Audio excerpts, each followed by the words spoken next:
జిల్లా మండల గ్రామస్థాయి నాయకులందరికీ మాజీ ప్రజాప్రతినిధులకు నా యొక్క నమస్కారాలు తెలియజేసుకుంటూ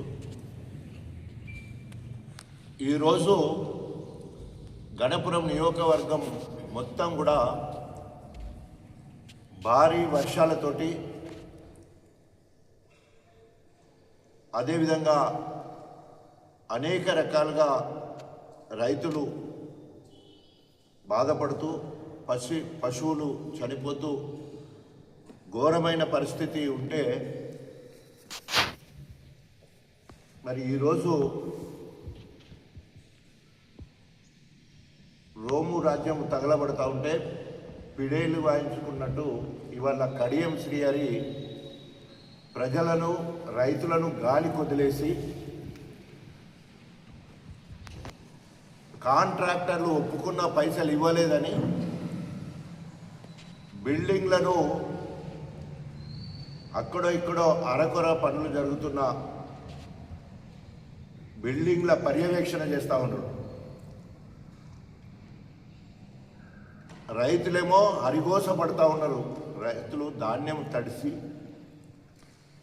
వరంతా మునిగిపోయి చెరువుల కుంటలు తెగిపోయి సరిగ్గా ప్రణాళిక లేక ధర్మసాగర్ 8 గేట్లు ఒక్కటేసారి ఎత్తివేయడం వల్ల దాదాపు 1000 ఎకరాల పంట నష్టం జరిగితే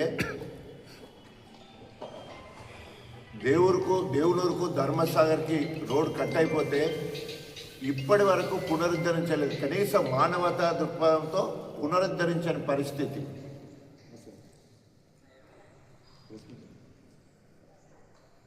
రైతుల పాలిట రాక్షసుల లెక్క రేవంత్ రెడ్డి ఉంటే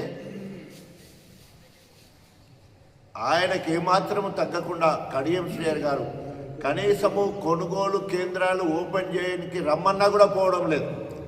ఎక్కడ రైతులు నిలదీస్తారనే భయంతో 15 రోజుల కింద నమిలిగొండ కొనుగోలు కేంద్రం దగ్గరికి పోయి లాంఛనంగా ప్రారంభించి సన్న ఓడ్లకు 48 గంటల్లో బోనస్ ఇస్తామని చెప్పడం జరిగింది. ఇప్పటికే వందలాది క్వింటాళ్ళ ఒడ్లు కొనుగోలు చేస్తే ఏ ఒక్కరికి కూడా బోనస్ ఇవ్వలే. సిగ్గుండాలే మాట్లాడే ముందు. ఏది పడితే అది మాట్లాడతాడు. ఏ ఒక్కటి కూడా నెరవేరని మాట గోబెల్స్ ప్రచారం చేస్తాడు. పోయిన ఏసంగికి సంబంధించిన 1160 కోట్ల రూపాయలు రైతులకు ఈ ప్రభుత్వం బాకీ పడ్డది. బోనస్ పైసలు 1160 కోట్ల రూపాయలు రాష్ట్ర ప్రభుత్వం రైతులకు బాకీ పడ్డది. తగుదునమ్మా అని చెప్పేసి ఎలక్షన్ల దృష్టిలో పెట్టుకొని ఉత్తయి కావచ్చు ఎలక్షన్లు అన్నట్టు బోనస్ 48 గంటల్లోనే ఇస్తామని చెప్పేసి అక్కడ ఉత్తమ్ కుమార్ రెడ్డి మాట్లాడిందో లేదో తెల్లారంగానే ఇక్కడ కడియం శ్రీహరి మాట్లాడారు. ఈరోజు ఒక ప్రణాళిక లేదు. రైతులు పోయినసారి రైతుల పంటలు మునిగిపోతే ఎకరాకు 10,000 ఇస్తానని రేవంత్ రెడ్డి గాలి మాటలు చెప్పి పోతే మళ్ళీ సంవత్సర కాలం అయింది, అవి ఇయ్యనే లేదు. మళ్ళీ మొన్న తగుదునమ్మా అని చెప్పేసి మళ్ళీ వరంగల్కి వచ్చి మళ్ళీ పాడిన పాటే మళ్ళీ పాడిపోయిండు.